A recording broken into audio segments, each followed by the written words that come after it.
We're at community dinner April 15th. Yep. April 15th at Katie's house. So we have a different Good Friday also. Thank you. And happy Easter to those that have that their belief system, the resurrection, the egg, the symbol of the egg. My macrobiologist has a lot to say about that, but that's not our talk tonight. And the golden, I missed the golden night at Karsten's. That was kind of cool, even though my IT guy didn't like it. The light, horrible, you know, but oh, that's interesting. It just moved finally. I was wanting to move it because it was on your. Oh, right. Thank you.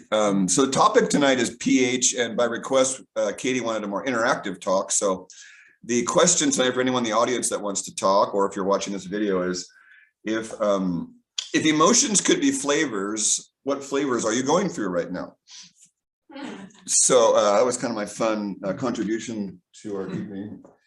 So it's more interactive, unless me in the monologue. Hey, that's nice setup. So a couple of things is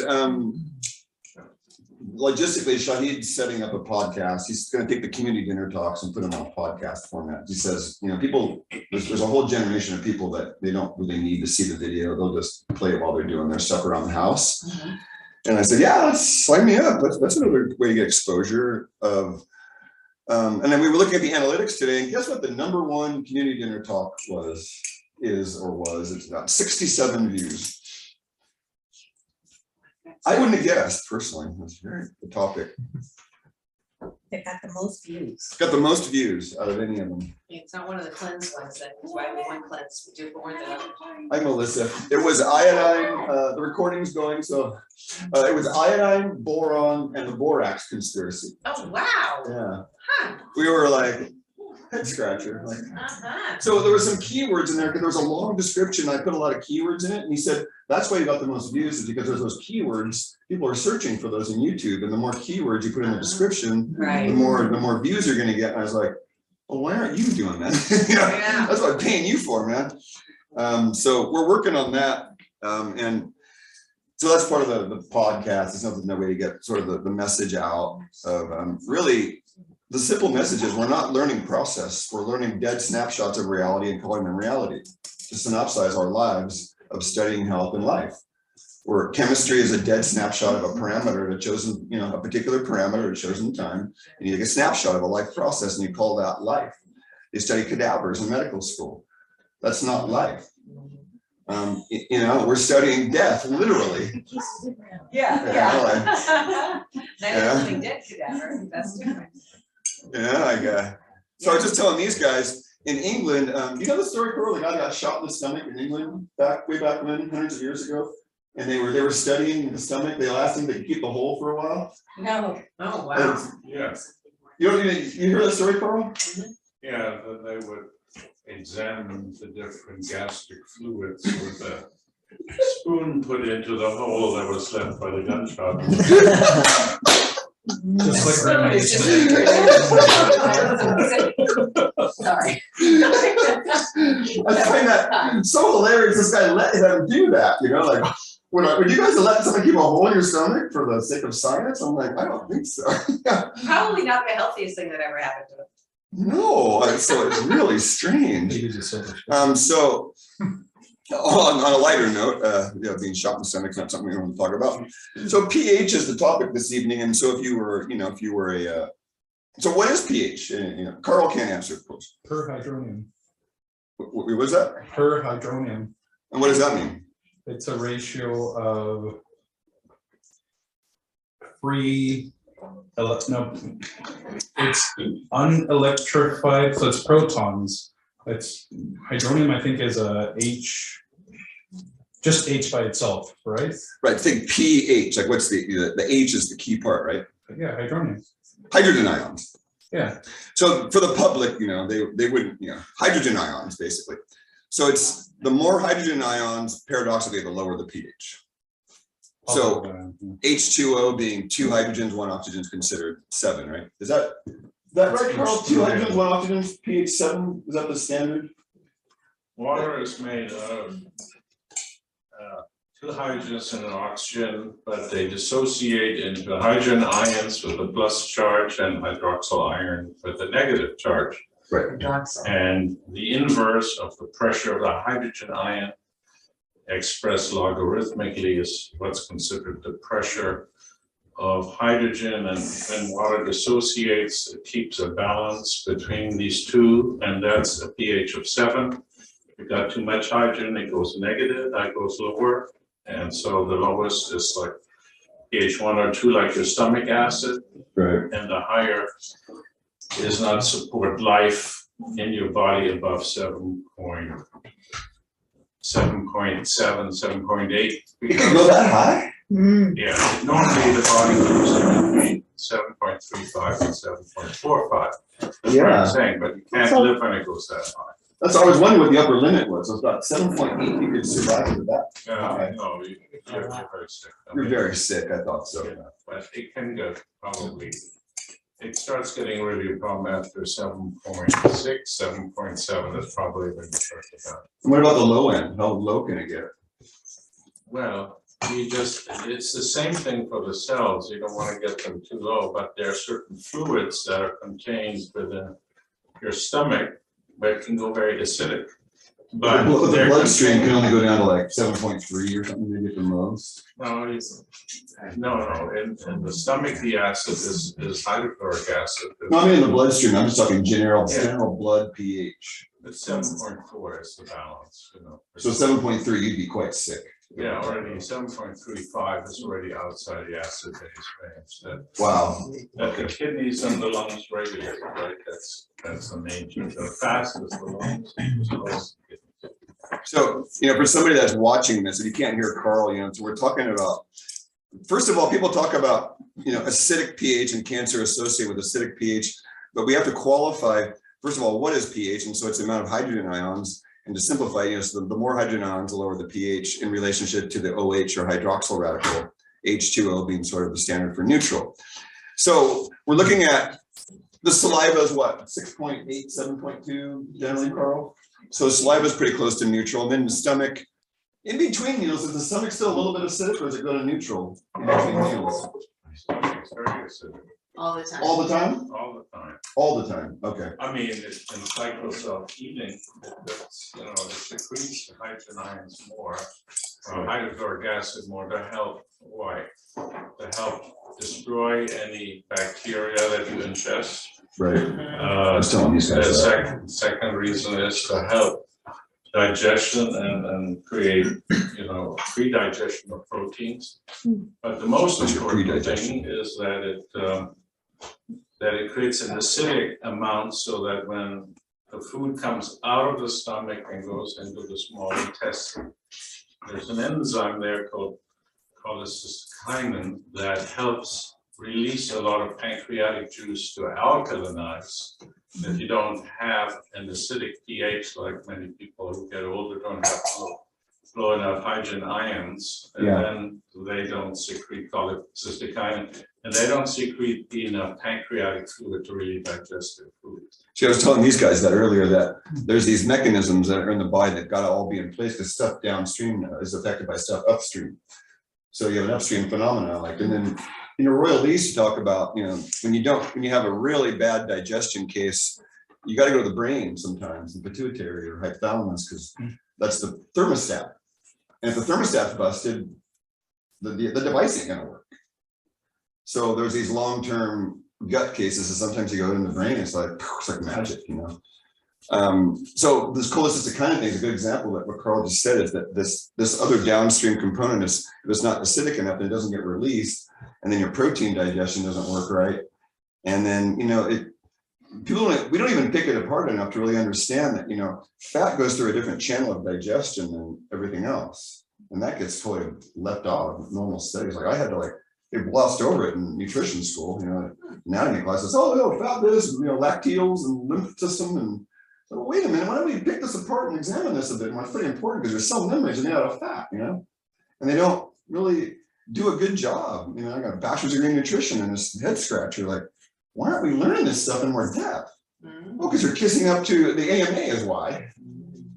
I learned that early on. I'm not going to be a dietitian. This is brainwash, I'm going for the just solo journeyman route, and rebel against this baloney. Oh, look at that. We have doggy phenomenon here. Yeah. Because this is on the ground. You gotta love it. So I want to stay away from the monologue because Katie encouraged me to have it be more interactive. So let's throw in some fun stuff. So knowing that, then there's flavors, and I like playing with elements and flavors. And so let's start with what are the 5 flavors? Sour. Sour, Sweet. salty, sweet, Bitter. bitter, Spicy. spicy. Water. You could say bland is a 6th flavor. Umami. Yeah, edamame. We could also say bland is like 7th. Okay, then there's another way to look at flavor, and that's kind of like I went to Cal Poly, and 2 bachelor's degrees at Cal Poly led me to, and you learn by doing. So how do you learn the elements and how the elements are related to flavors? Ayurveda has sort of a formula. We've been over this a few times now, Monica. So first of all, there's pungent is the word in the herbal medicine materia medica for spicy, okay? And there's 2 kinds of pungents. There's a warming pungent and a cooling pungent. So what's a warming pungent versus a cooling pungent? Cayenne versus mint. Ding, ding, ding, ding, ding, ding, gold price. Pungent versus what was that? Pungent versus what? So there's cooling pungents like mint because they feel cooling like menthol, right? And then there's like cayenne or garlic where it goes, it heats everything up.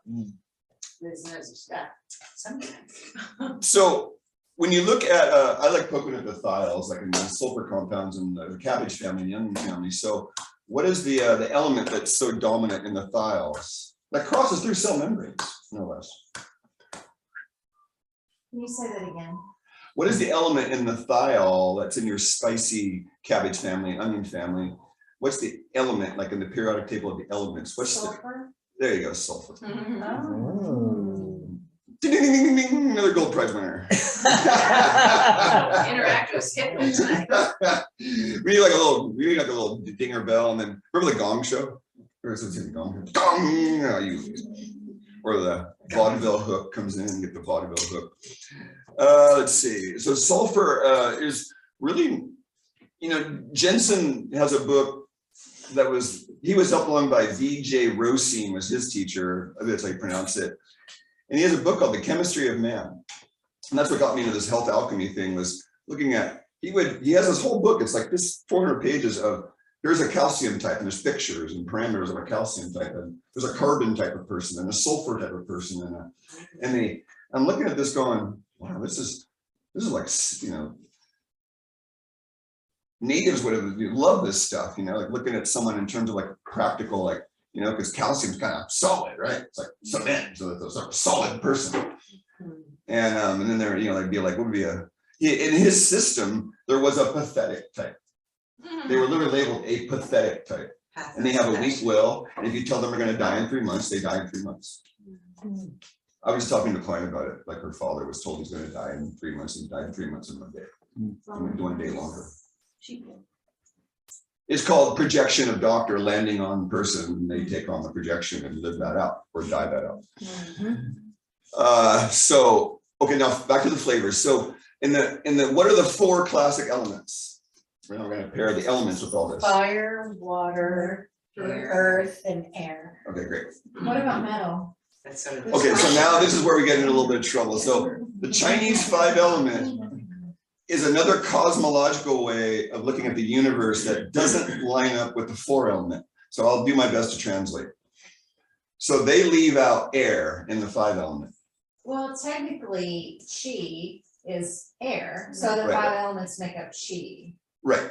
Okay. So what they're doing in Chinese medicine is there's different ways to look at the 5 element. You can see it as a wheel of creation. You can see it as a star of control. There's a 5 element star where wood controls, metal controls wood and water controls fire and stuff like that. Right.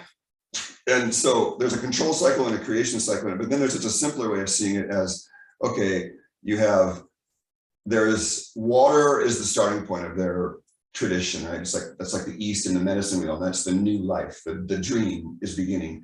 So water is winter in terms of the earth because the seeds are dormant, but their potentiality can be reached, right? And that's where we're at now. We're in spring. things are in what they call wood element. So they leave out air and they put in wood and metal.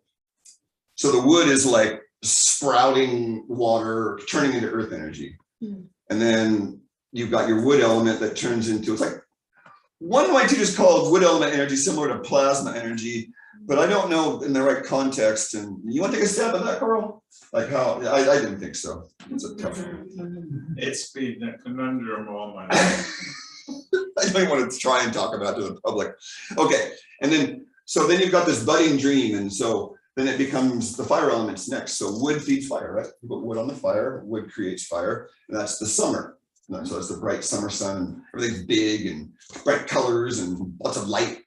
Enzymes working really fast, and then it goes into earth element.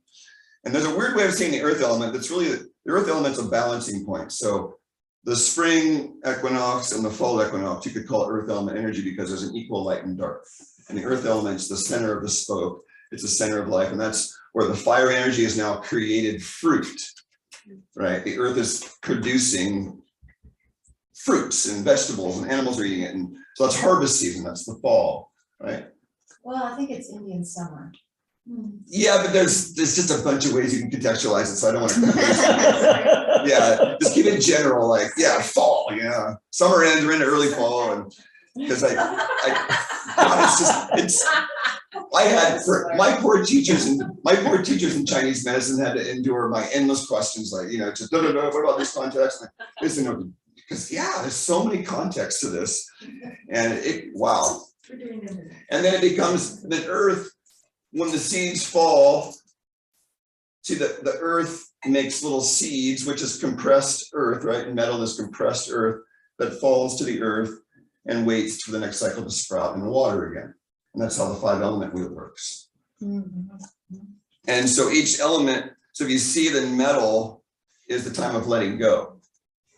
I did it today. I went outside and just lay down for 20 minutes because I said, I can't give a talk tonight because I haven't let go of all the stuff I've been through the last 24 hours.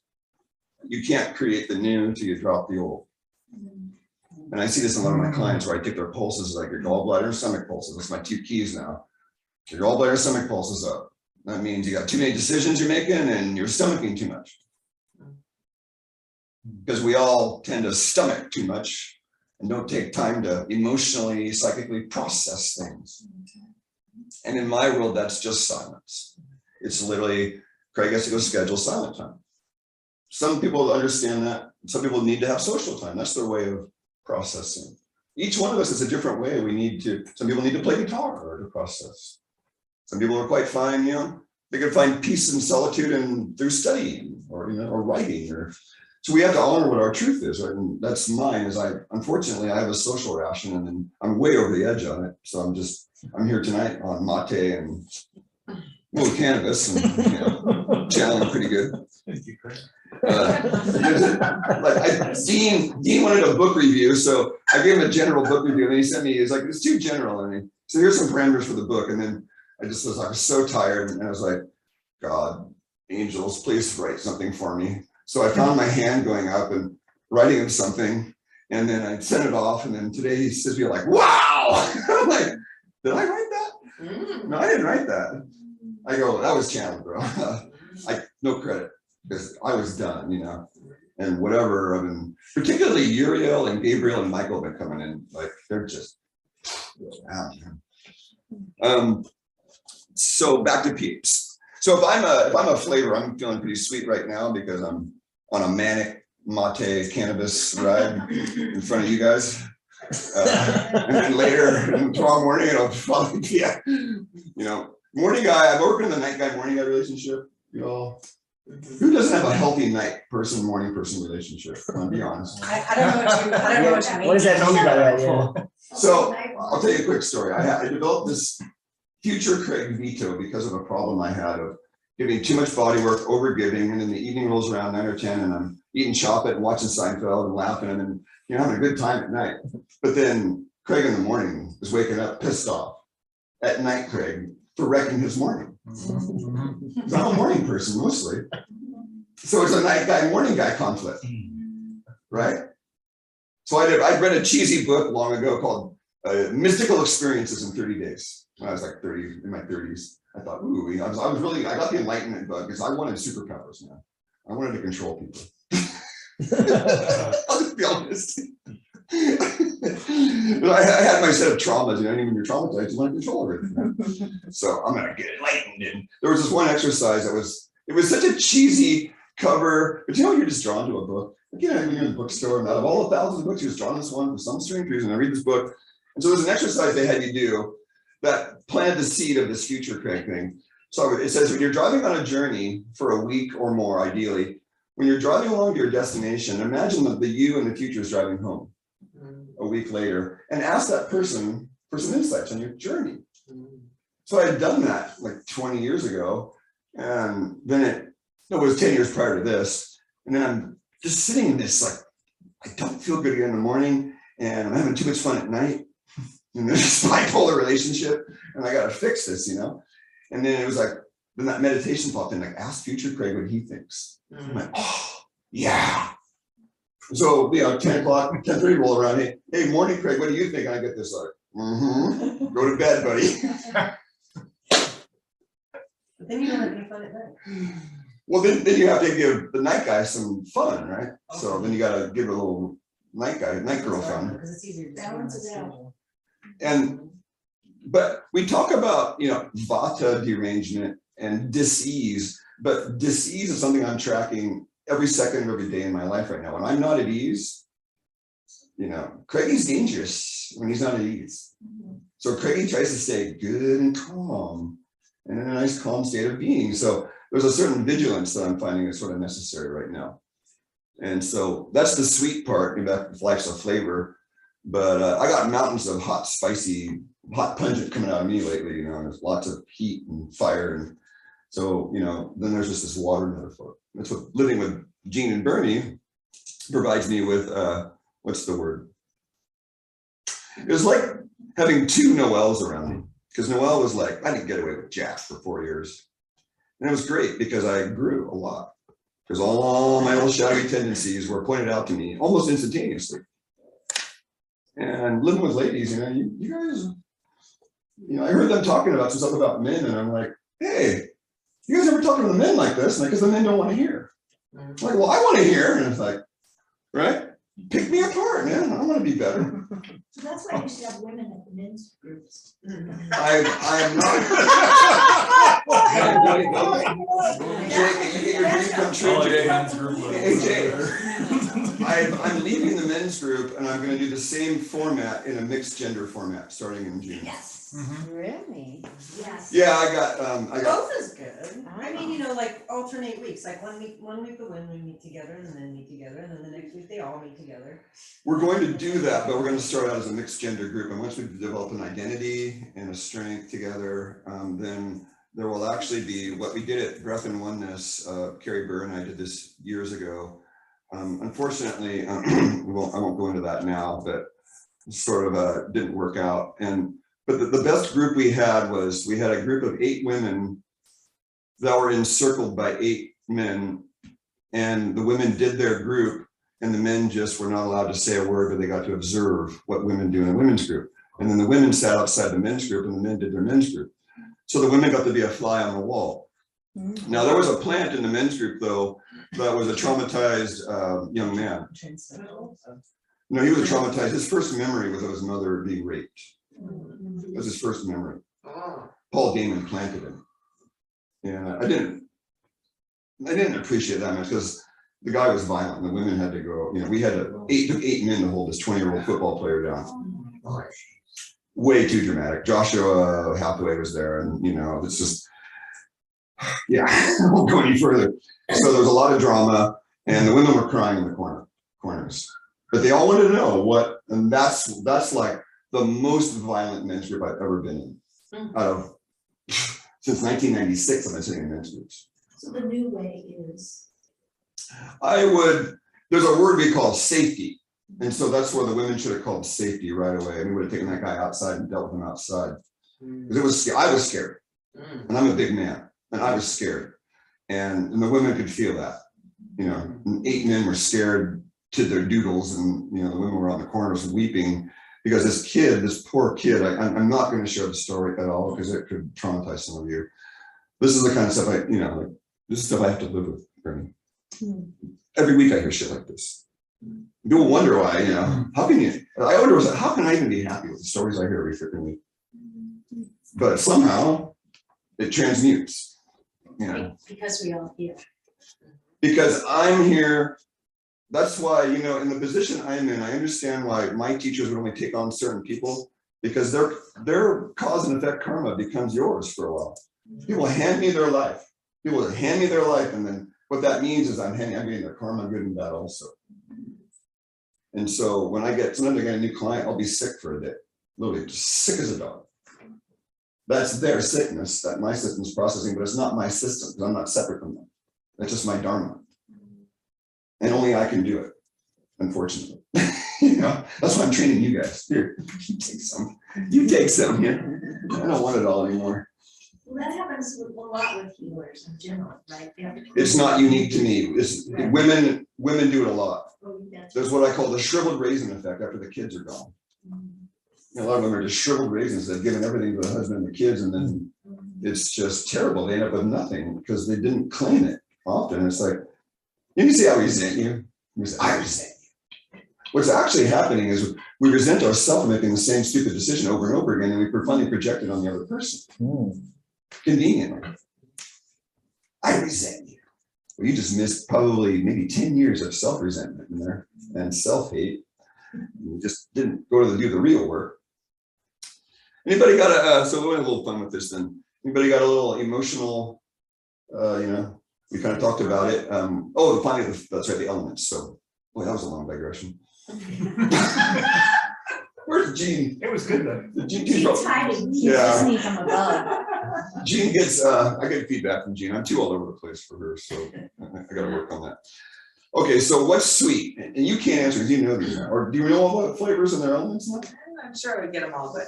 Okay, so remember, sweet, there's full sweet, which is grains, beans, nuts, and seeds, meat and dairy. And then there's empty sweet, and empty sweet stuff that tastes sweet. So the more refined sugar there is in it, the more empty it is, right? Because you're getting hydrocarbons and nothing else. Remember, refined sugar and refined fat is nothing but carbon, hydrogen, and oxygen, which is a hydrocarbon. That's why our body reacts so poorly to refined sugar and refined oils, because it sees it as foreign in a way, because it certainly hasn't been in the human diet for more than a couple hundred years. There was the thing about Egypt, Carl, where they had the same diseases in Egypt because they were refining the flour through sifting it so many times. Did you read this? There was a whole piece. They found these bones in these Egyptian tombs and of the commoners and the rich people, and the commoners had none of the diseases the rich people had, but the people of affluency in Egypt a couple thousand years ago had the same diseases that we have now of affluence. You could see it in the bones. And it was because of the refined grain. They would sift the flour down and more fiber out. And then the more you sift it, the more oxidized it gets. And then what's wheat germ oil? It's a super polyunsaturated fat. It's an unsaturated fat. And the more you expose it to the air, the more it oxidizes and becomes a polymer. And some of you are new. So what is linseed oil? Buy it in the hardware store. What is linseed oil? Bad. Very bad. What's its origin? I thought it was the linden tree. It was once a food when it was fresh. Hint, hint. I think I heard you say it turns into some plastics or something. Or Yeah, it's a converts. polymer. So you have liquid fat, which is a super polyunsaturated fat, and then on the other extreme would be plastic. And so it goes plastic, waxes, resins, varnishes over here. Then it goes into sterols, like cholesterol, and then saturated fats, and then monounsaturated and polyunsaturated. So these are very liquid and very solid, right? So hard plastic would be one extreme, and then to the other extreme. But it's just carbon, hydrogen, and oxygen, basically. So, take a gander in it, anybody? What's the question? Yeah. I remember what I saw it say. What is linseed oil? Yeah, linseed oil. Linseed oil, Where does it come from? before it turns into linseed oil. It's So not. what do you use linseed oil for, first of all? In the hardware store. Wood. Is it for wood? It's like a preserving agent, isn't it? Yeah. Sealed in wood? Staining. Stained, sealed? Yeah. It's a lacquer or something. What does it smell like? Almonds. Almonds? Kinda. Oh, really? Well, that's not bad, almonds. But definitely chemically. Okay, so the thing, the answer is, it is rancid flax oil. Very, very. Because the linseed plant is the flax plant. Flax. Linseed oil is rancid flax oil. So do you want linseed oil in your cells? Because your cell membranes are made out of fat. And your brain of your cell is in the membrane. So we have a lot of plasticized, stupid cells out there in America. See, the body raises the cholesterol levels when it's under a lot of oxidative stress, especially in the mitochondria, where that whole copper magnesium thing and the oxidative metabolism isn't being controlled properly, which all the COVID recommendations are fucking with. You know, like that's what the whole Morley Robbins root cause protocol is. These warning people, like, you got to keep your copper and magnesium in balance because it's controlling that. You know, and that's your cholesterol goes up. That's one of the reasons it goes up is because it's producing this waxy substance to buffer all that free radical activity.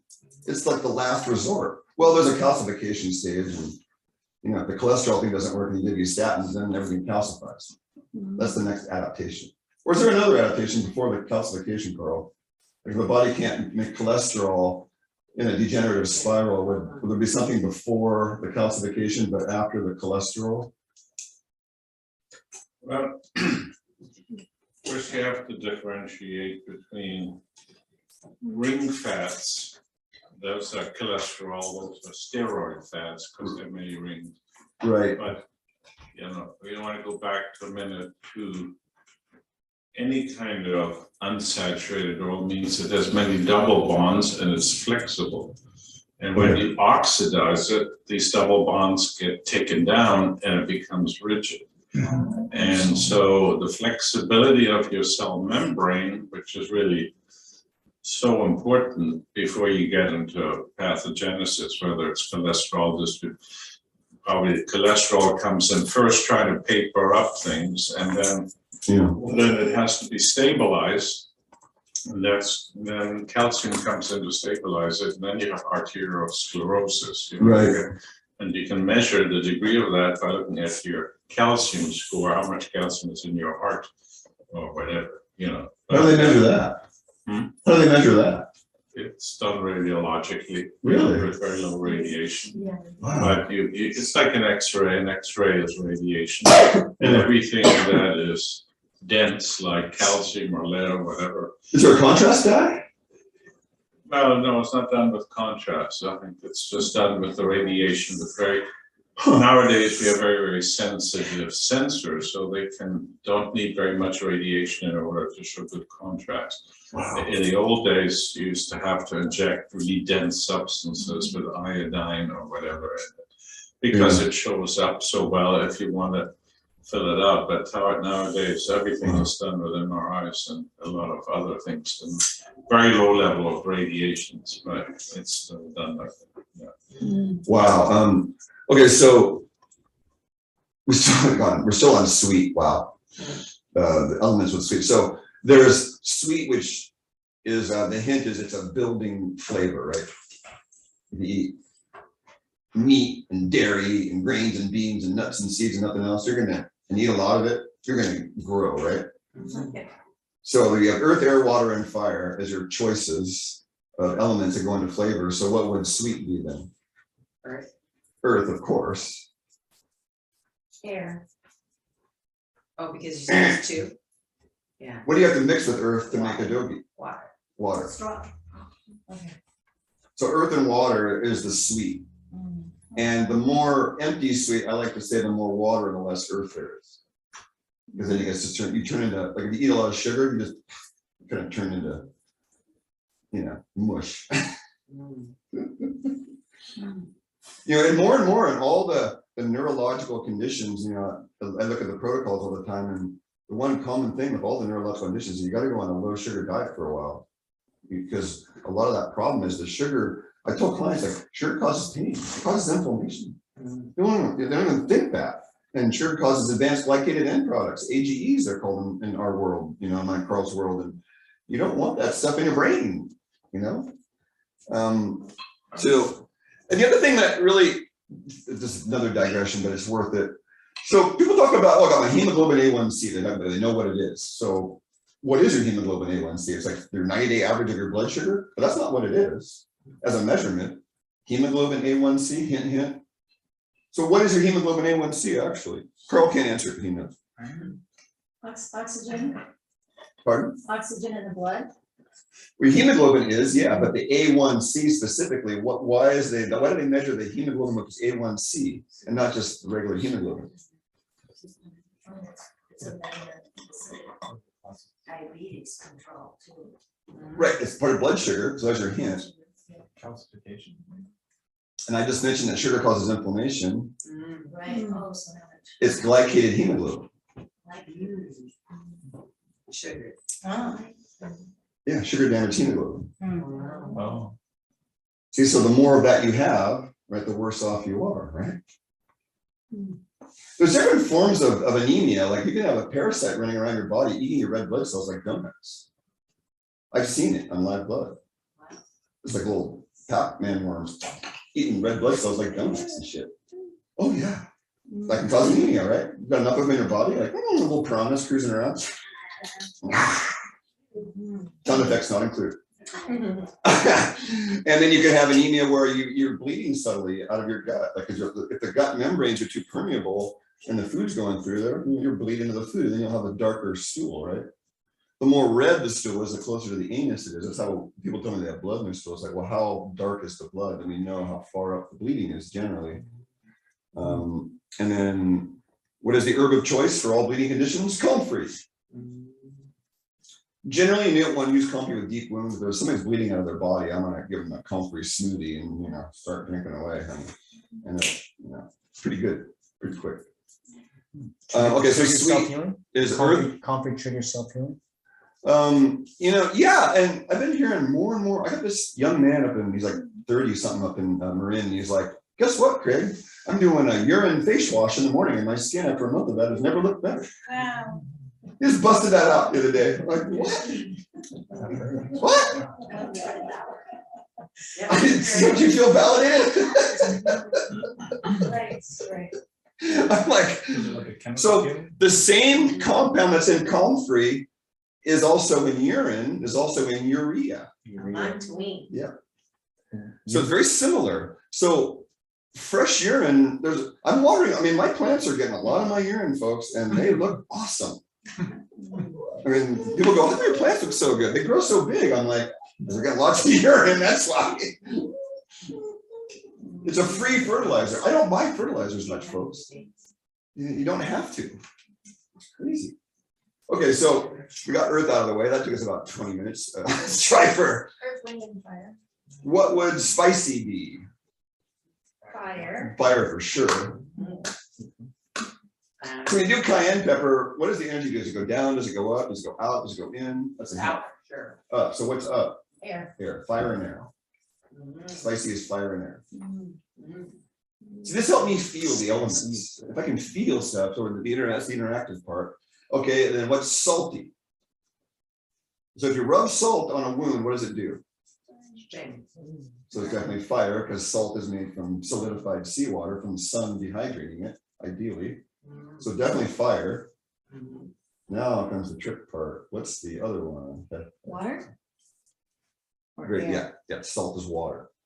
It's fire in the water. Sunlight shining in the water, crystallizing. Water and fire. Water and fire. Soleil. Did you read the Peter Freire book, Water and Salt, Carl? It was in the 90s. It was about Soleil. I got Kelly Deary. That's Kelly Deary I got inspired by that book. And then Kelly Deary took my Soleil thing to another level where she would buy these jars with a plastic lid and drill a hole and put a dropper in it and do droppers of liquid salt on her food. Kelly always took it to another level. Just love it. Yeah, just thank God for her. Okay, then salt is that. Then what's the next one? Sour is a good one. So sour is acidic. So you put acid on a wound, it burns. Fire again. And here's the tricky part. People, this is a tough one for people. So what's the other element of sour?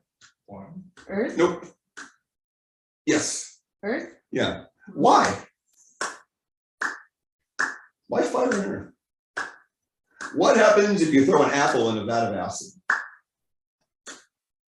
It dissolves, doesn't it? So the fire dissolves the earth.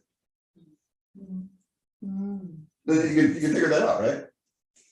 Because fire dissolves earth, they go together for sour. Sorry. That's how I rationalize it, but I'm sure the Ayurvedic teachers would say something else.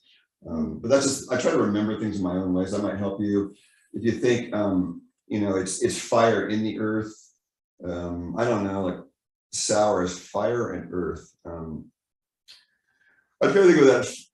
I guess water could dissolve earth theoretically too, because water does make canyons. I guess air could blow earth away too. So I guess you can make an argument anyway for any of those. Shit, I'm in trouble now. I'm my own devil's advocate here. Can I contribute to that since Yes. there's an ironic twist with something that I know about that relates to pH. Great, go ahead. If you take the etymology of the term fire rock, you could turn it into pyroxene. Really? Which is an element that's in the mantle of the earth, and as the mantle is lifted up into the hydrosphere, it becomes serpentine. And that reaction actually creates some of the highest pH natural waters in the world as an end member. And Like 8, 9, 10 stuff? pH of 8, 9, 10? actually up to 12.5. Wow. And organisms can live in that pH and actually can even grow optimally at pH 11 in the case of the natives that live in the types of natural spring waters that emit from these geologic sites that are actively undergoing reaction. And so Amazing. sour is also lending the idea of acidic. You know, as we experience it, it's from an acid. But fire rock is associated with these ultra basic at the other end of the spectrum type of waters. And so, you know, it's all related, but Oh, that's just one. Thank you. That's just a let's stick wonderful. that in. Well, you see, I had a teacher that, you know, he said, if you go forward with this, you're going to run into all these paradoxes and all these contradictions. And you got to learn to just sit in the contradiction, and some of them can't be resolved. They can only be experienced. And that was actually the title of my autobiography years ago that never really got published, but I still kind of keep it around, was No Resolution in Paradox was the name of the book. Because that's what I was realizing more and more in my 30s when I wrote it, that there are certain paradoxes that just cannot be resolved, and I just have to stew on it and be okay with that. Because I had a number of awakening experiences where there's nobody home, but yet there's someone here thinking. And I sit there for years now. That realization, I had about 100 of those where it just tore my mind apart. What I thought life was, and then I had a dream at age 31 where I was waking up. And as I was waking up, I was going through like the Pinocchio whale's belly thing. And these voices were saying, time to go back to sleep. And then I woke up. And I was in a conundrum for 2 straight days going, am I the butterfly dreaming I'm a human? Or the human dreaming I'm a butterfly? Because I don't know. And I've had clients come to me since then, younger clients that are in psychic families. And one girl, when she was 20 at Cabrillo, and she said she had a moment where she didn't even know if she was dreaming or awake. And got terrified. She had to pinch herself a bunch. She's like, I don't know if I'm. She came and saw me, and my first question was, are you from a psychic family? And the mother never told her. Yeah, I go to the mom. The mom was a colleague. I go, like, how could you not tell your daughter? Your daughter thinks she's insane. And you could have told her, and she would have had a way better life. You know, she went through her whole life thinking she was a nutcase. This girl, never validated. I mean, neither was I, but do you understand? Yes. You know, like, I was talking to spirits at age 4 and 5 a month. Or you can't do that. People think you're crazy. Oh, thanks, Mom. Great message. You know, but we all got it. You know, that's just the empaths got ostracized, bullied, medicated, institutionalized, murdered. Shall I go on? Lobotomized. What'd you say? Lobotomized. And here we are. COVID brought us all together. We made it. Yay, We made it. Yeah. Way to find each other. Found out everybody else was crazy. Yeah, we found out that the tinfoil hats were the same ones. Okay, we went through. Okay, we got sour. Bitter. Bitter, we can do. Bitter. What's bitter? Bitter's a really tough one for me. Bitter. Less than 2 minutes. Earth. Earth is one of the parts of yes. Air? Yeah, Okay. but why? How can you figure that out without having to rationalize in your brain? I know how I worked it out. So most elements that get us spaced out are alkaloids, which are bitter. And that's air element, is to be spaced out, right? Because the other elements aren't. But I guess you could be fiery spaced out. That'd be kind of an angry spaced out. So I'd rather be air spaced out than fire. You could be water spaced out, I guess. Then you'd be on the ground. You could be earth spaced out. Then you'd be all over the place, kind of wind blowing you around. So I think so. I worked it out that it's earth. It's like the earth air pole, and the bitter either drains, because bitter is also a laxative. The bitter flavor is one of the more laxative flavors. Yes. So bitter brings you down in your body, and it can also bring your consciousness up out of your body. Like coffee's a bitter, technically. Right? Beers are bitter. You kind of